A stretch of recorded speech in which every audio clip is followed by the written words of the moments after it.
Uh, First of all, I'm very sorry that I came live on YouTube without any notice and at this odd time, without any prior notice, of course. So I, I would like to apologize before I even begin this video. Actually, the what happened is that I got pretty busy last month, so I couldn't come online that frequently. Of course, I'll try to, but these days, for some reason, I'm just keeping too busy. I don't know why. Uh, so today, actually, I wanted to talk about this book, um "The Myth of Hindu Terror," the an insider account of Ministry of Home Affairs, written by RVS Money, who himself served in the Ministry of Home Affairs and from 2005 to 2010. So these are his memoirs of those times, and from the name or the title of the book, you can easily understand that it's about uh, the myth called Hindu terror. And the initially when I started reading the book, I'll be honest that usually I do not read such books, such by that I mean which have political shades to it, which has some kind of inherent bias at times towards certain groups, certain parties, political parties, certain ideologies, and all that. But personally, uh, I I was always interested in this phenomena called Hindu terror, because I don't believe there is such thing called Hindu terror as such. I just don't believe it. And I was interested to know where it all began and where it all started. Uh, of course, this channel is not for political debates and uh, political talks. This channel is not for that. If you want to listen to my political views, please join me on Twitter. It's easier there. But in this video, I'll be talking about the book itself and the merit of the points made by RVS Money. Like I said, first of all, it's a memoir, uh, and it's a decent sized book, so it's not small. Okay, so be prepared to spend some time. My initial thought when I read um, the prologue, I usually read each and every word in the book, and that gives a, if you read the book, that will give you certain idea about what to expect from the book. Now, what you can expect from the book is lots of facts with references, with proofs, lots of insider stories, lots of unknown, you know, incidences, accidents, lots of um, coincidences, lots of things that happened at that point of time, which are lesser known to the people, to the normal common people like us. And this book does not disappoint in that regard. I mean, the best part is that for almost all the dramatic claims that Mr. RVS Money uh, did in this book, he supported those with uh, references so that anyone can go there and check for themselves. Honestly, I did check a couple of those just to make sure I'm not being fooled by someone, but those references, I was able to find those references, especially regarding the Rajya Sabha, what do you say, documents or recordings of the proceedings. Then a couple of news articles that he quoted, I was able to find those. So from the facts point of view and the reference point of view, I was happy that this was not something like a hearsay or just a book based on rumors, just stories, just conspiracy theories and all that. So I was happy that he did give references and I was able to cross check those. So that was a good point. The other one was, it started the book begins with some notorious cases like Ishrat Chahan encounter case, then the Mumbai local train bomb blasts, and then the proceedings and how they were caught and what were the institutions like uh, IB and NIA and CBI, like what were they doing, because you will get to read those accounts as to what happens behind the scene, because lot of times what we read about those institutions just through the news and the newspapers and medias and journalists. But I was surprisingly uh, happy to know that even though in general government are supposed to be are we just consider them corrupt in general. If you ask anyone, like, do you think babus or these officers in government and all that, they are capable enough or competitive enough? Probably everyone will say no, they're not competitive, they're not good, they're no good for anything and all that. But if you read those accounts, if you read uh, the, the the information given in these books, especially regarding these two major incidences, you'll understand that we do have some really competitive, efficient, intelligent and smart officers placed at the highest positions of these uh, security institutions that help protect sovereignty of our nation. So that was a bit. I was happy. I was happy basically when I was reading that. But on the other hand, in general, the pivot point for this book is the Ishra Jahan's case, where it all begins. And honestly speaking, if you um, are interested in politics and recent history, you will know that basically the whole idea of the Hindu terror or the you know coloring the terrorism with certain colors began at that point of time.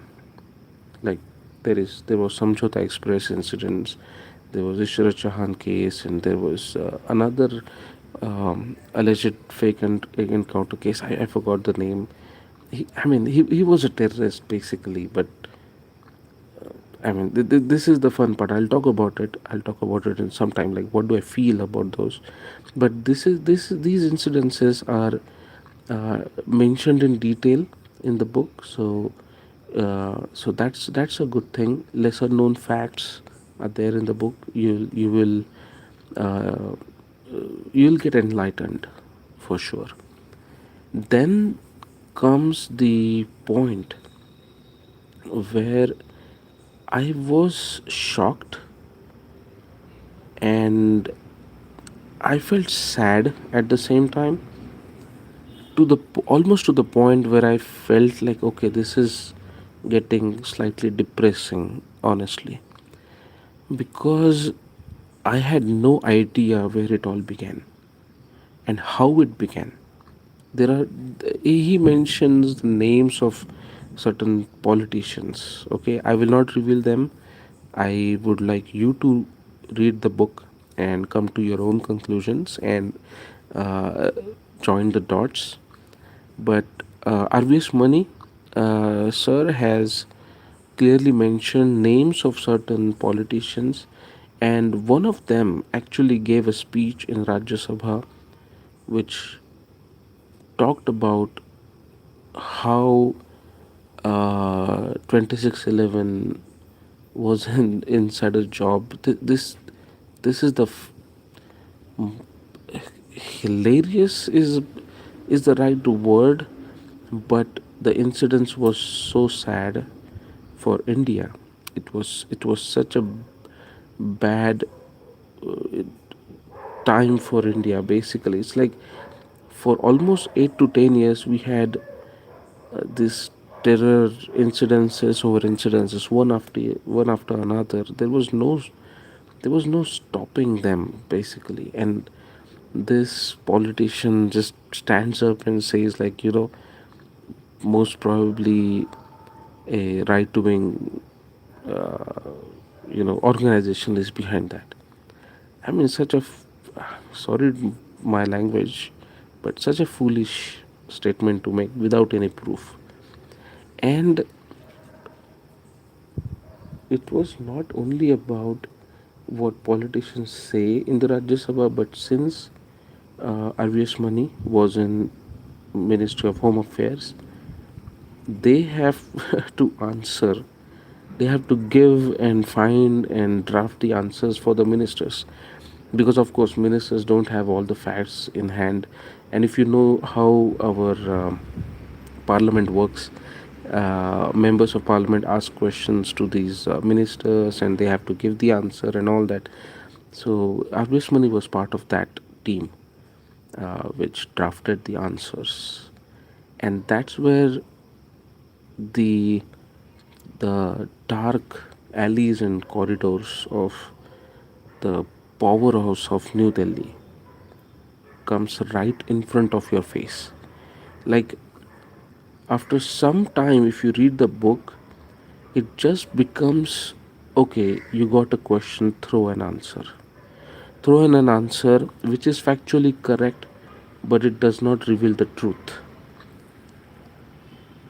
You will understand when you will read the book by what I mean, that you may be factually correct, but you may not reveal the truth. And honestly, I personally believe ministers and government at that time was never interested in truth. I mean, they did not even know what they were doing. So, I mean, let's not go there. Let's talk on the merit of the book. But this is what you will see. You will get the feel of what is New Delhi about. What are those power corridors? What are those ministers? What do they do behind the scene? Which officers do they accompany with? Which officers accompany the ministers? Okay, so there are, like I said, there are some names given in the book. Please do read the book, because there is one big chapter on the Malegaon incidents. Okay, and now, actually, today we can say that whichever the perpetrators were framed or coined in that uh, Malegaon blast are basically released by the courts. I mean, NI could not prove they are guilty, so there is no case on them right now. But where the twist for those cases came from is clearly mentioned in the book. So please do read it. Please do read it. If you're interested in finding out the truth, please do read. He has mentioned the name of the politician, who lobbied with the home minister at that time to give a certain shade to the investigation of that incident. So I mean, one by one, you start realizing that we common people have absolutely no idea what happens behind those corridors of, South Block, corridors of North Block. We have no idea. We have no idea, absolutely no idea. And I used to think that I understand certain things about Indian polity, but after reading this, it just basically we don't know anything. And another aspect of this book is about um, the government of that time and how serious was government to control or to eliminate the terrorism in our country. Uh, One can sense that the conclusion from at least from the chapters that are given is that the home minister up to a certain level, home ministers, I'm sorry, there were multiple of those, were not really interested to, control the terrorism, get to the cases to the conclusion. And there is a clear allegation actually at certain point that the home ministry itself wanted to sabotage the investigations of certain incidences.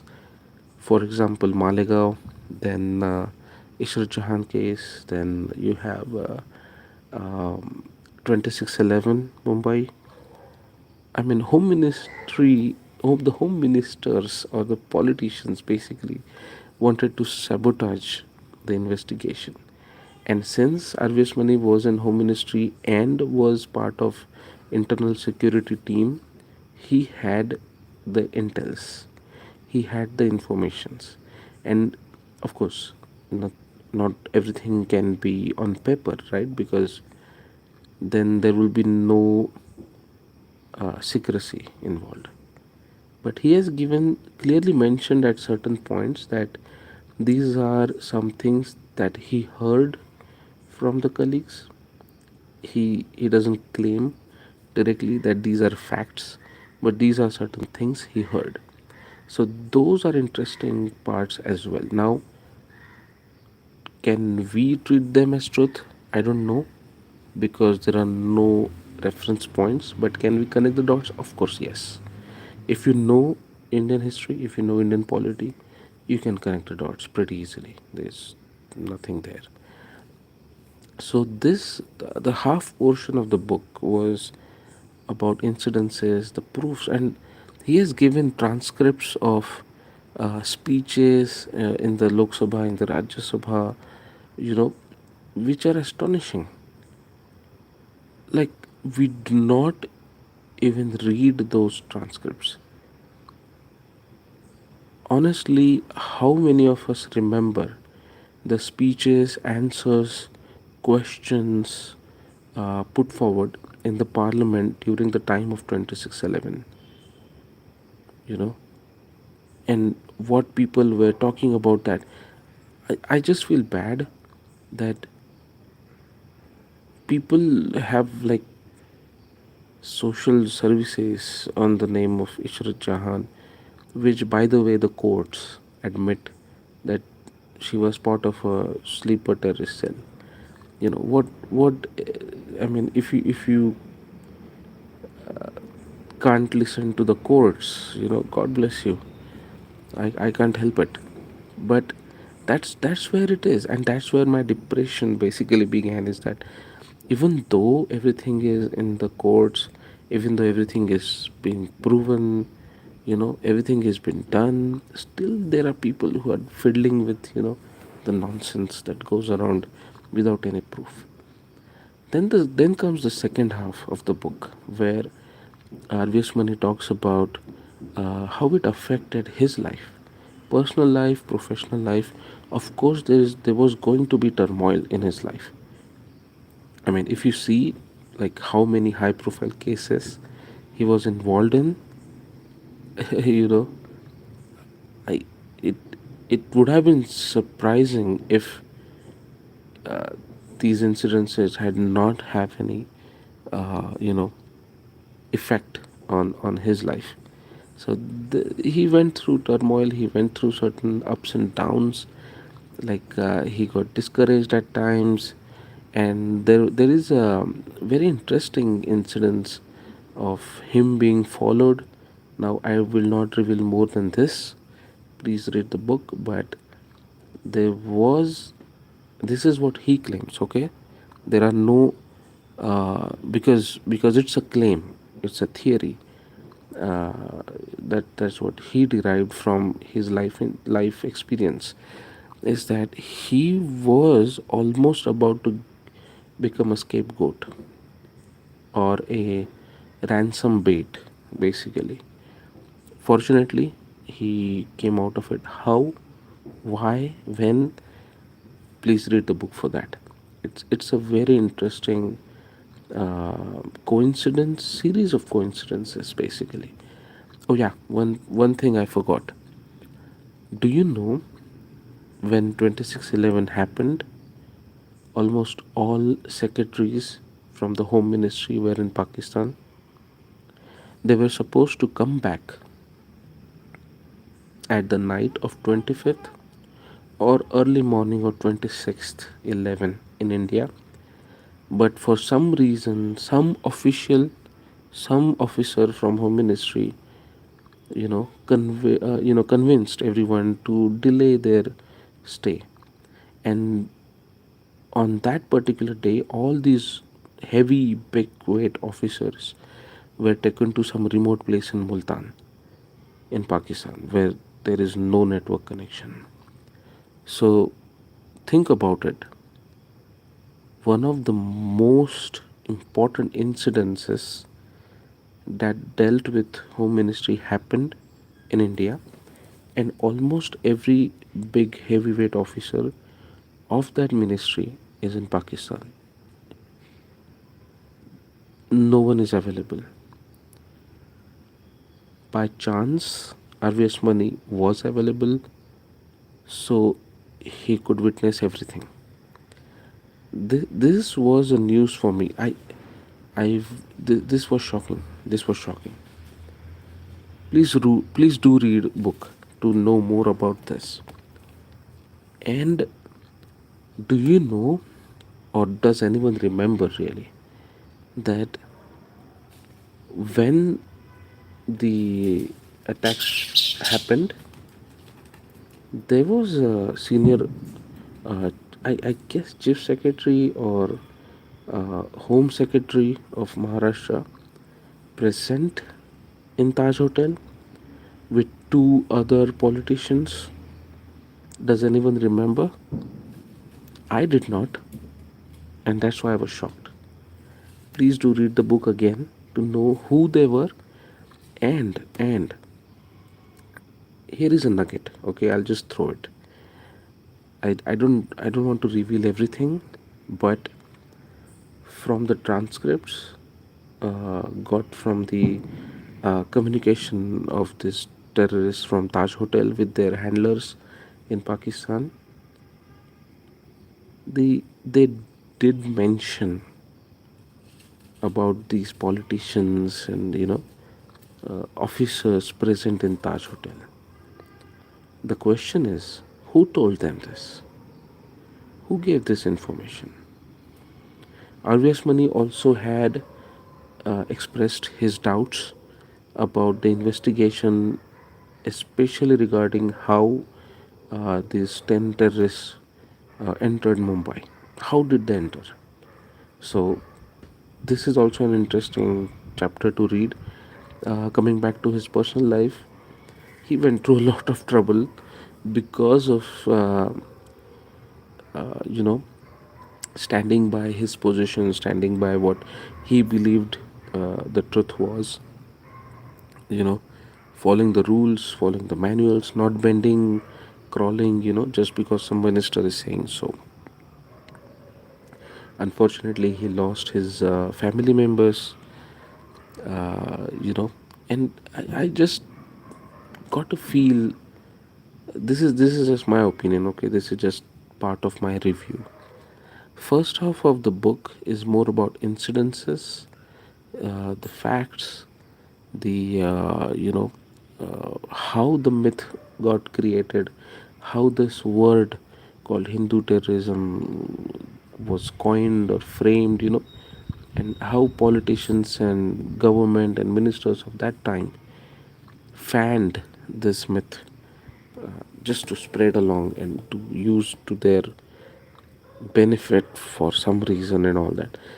And the next half is about like what he went through and what ultimately happened to his life. Okay, I will not say it was ruined because he did complete his almost complete his tenure. He took a VRS and all that, but the shadow. This is the one of the name of the chapters. Okay, shadow of Nusrat Jahan's case. You know, sometimes things happens in sometimes something happens in past, and it follows you wherever you go. This is something I guess happened with RVS Mani, that he was in the home ministry at the time when some of the most controversial incidences of terrorism happened in India. German bakery, Ishrat Jahan case. Then there was another fake encounter, alleged fake encounter. I forgot the name. Uh, then this what was the name? 2611. Then Mumbai local train blast. Samjhota. I mean, you name it. Everything was there. Okay, so that is the thing, and all these incidences, among those, particularly what what I think that caught him pretty bad was Nusrat Jahan's case. Israt Jahan's case. I'm sorry, not Nusrat Jahan. Israt Jahan's case. That caught him pretty bad, and still even today I don't know. You know, that case is still alive for some reason, even though courts have given their decisions and all that. I don't know what's the political reason behind it. I will not comment on that. But the book says that that incidents, that shadow of that case, caught him, and he got tired of it. And of course, who won't, you know, who won't get tired? So I don't blame him for that. But by towards the end of the book, it saddened me, and it silenced me in certain ways that we don't know anything, you know, especially if you go to Twitter, if you go to Facebook, we have our opinions, we give opinions, you know, we give suggestions and whatnot. All of a sudden I realized, like, probably 100% of people who are talking here have no idea what is happening. Like right now, like right now, there might be some things happening somewhere that we are not aware of, and we are just talking about all sorts of rubbish in politics. We have no idea what happens at that level. Absolutely no idea. I mean, it just enlightened me in certain way that we don't know anything, and we will never know. If people like RVS Money don't come forward, we will never know what happens behind those big, you know, walls of parliament, the ministries and the papers and the files. You know, if a IS officer has to go through this, I mean, what chance does a commoner have? Like, no chance. So in a way, it was a good book. I think a must read if you're interested in history and politics. And I personally believe again that Hindu terrorism is basically a myth. There is no such thing as that. And certain cases were fanned for certain Western interests, and RVS Money gives uh, references and proofs for those. So uh, I will suggest to read this book. Okay, please do read the book. There are incidences after incidences, lots of things, lots of names of officers were also given. Huh? So this is also interesting. I mean, this just give. I mean, how do you make something credible? The man is naming people he worked with, his superiors, his colleagues, you know, certain officers. And he's just giving the names of officers he worked with and admired or not admired. You know, it takes immense amount of courage to talk about such things, because one word here and there and he'll be in trouble again. So I will give credit to Mr. RVS Money to come forward and write these things. The only downside I thought is that it's I don't know whether to call it downside or not, but as a reader, at certain times I just got disconnected from the flow of the book. I kind of give benefit of doubt, you know, because RVS Mani is not really a storyteller. He's writing memoirs. He's not a storyteller. So I do give that benefit of doubt. Like I said, this is a book review, so I have to think about all the aspects.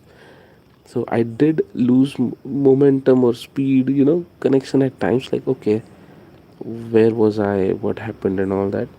But again, he's not a storyteller, so I give him that. No problem. It's a must-read book.